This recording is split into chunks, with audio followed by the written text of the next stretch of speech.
So I went to get a latte the other day, right? Just a regular everyday latte to kickstart my morning. $10 for a latte? I couldn't believe my eyes. I mean, seriously, when did coffee become a luxury item? I mean, come on. I know I'm not the only one who's noticed this. Everything's getting more expensive. It's like we're living in some kind of inflationary twilight zone. Remember when you could get a decent burger for under $5? Those were the days, right? Now it's like a distant memory. Now it's like, welcome to Fancy Burger Bistro. Can I interest you in a $15 Wagyu masterpiece? My wallet weeps. It's almost like you need a small loan just to enjoy a meal out. And don't even get me started on movie tickets. It's a whole other level of absurdity. $20 to see a talking raccoon? Are you kidding me? I love Rocket, but come on. At this rate, I'll need to start a GoFundMe just to catch the latest blockbuster. It's like they're printing money faster than they're making decent sequels these days. And the sequels? Don't even get me started on the quality. It's enough to make you want to stay home and eat ramen noodles by candlelight. A cozy night in sounds more appealing every day. But then you realize, even ramen noodles are getting pricier. What's next? A luxury tax on instant noodles? So, what is inflation anyway? It's a term we hear all the time, but what does it really mean for you and me? Imagine your Uncle Sal after Thanksgiving dinner. You know the scene. The table's cleared, and he's leaning back in his chair. He's stuffed, he's sleepy, and his belt buckle's about to launch itself across the room. He's had way too much turkey and pie. That's the economy after too much printing money. A little sluggish and a lot bloated. It's like trying to run a marathon after a feast. See, when there's more money floating around, it's like everyone suddenly got a raise. Sounds great, right? More cash to spend on things we love. But then everyone goes to spend that money, and bam! The demand for goods and services skyrockets. Prices go up because everyone wants that sweet, sweet Wagyu burger. It's simple supply and demand. It's like that awkward moment when you and your friend reach for the last slice of pizza at the same time. Suddenly, it's a competition, except in this case the pizza is everything. And your friend is, well, everyone.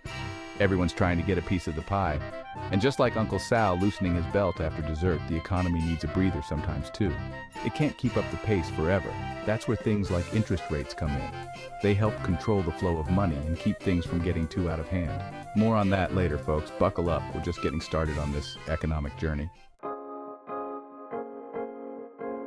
Now, I'm no economist, but I did stay at a Holiday Inn Express last night.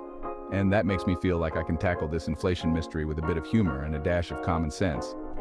So, here's the deal with inflation. It's a bit like a roller coaster ride full of ups and downs, twists and turns. It's all about supply and demand, baby. When these two forces collide, they create a ripple effect that impacts prices everywhere. When supply is low and demand is high, prices go up. It's a simple equation, but it can have complex consequences.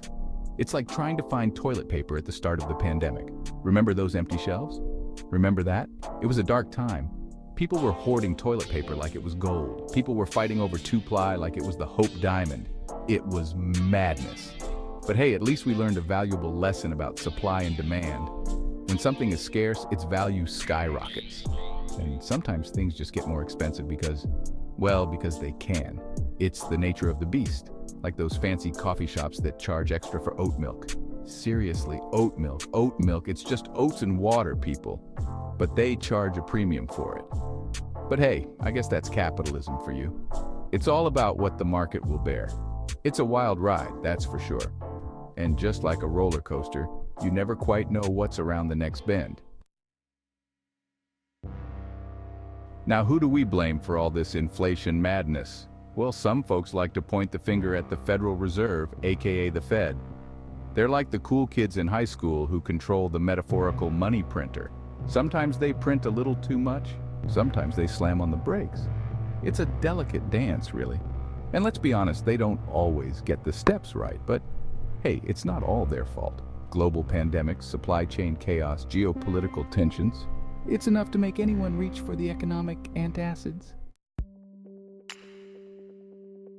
So, what does all this mean for you, the average Joe or Jane trying to survive in this crazy inflationary world?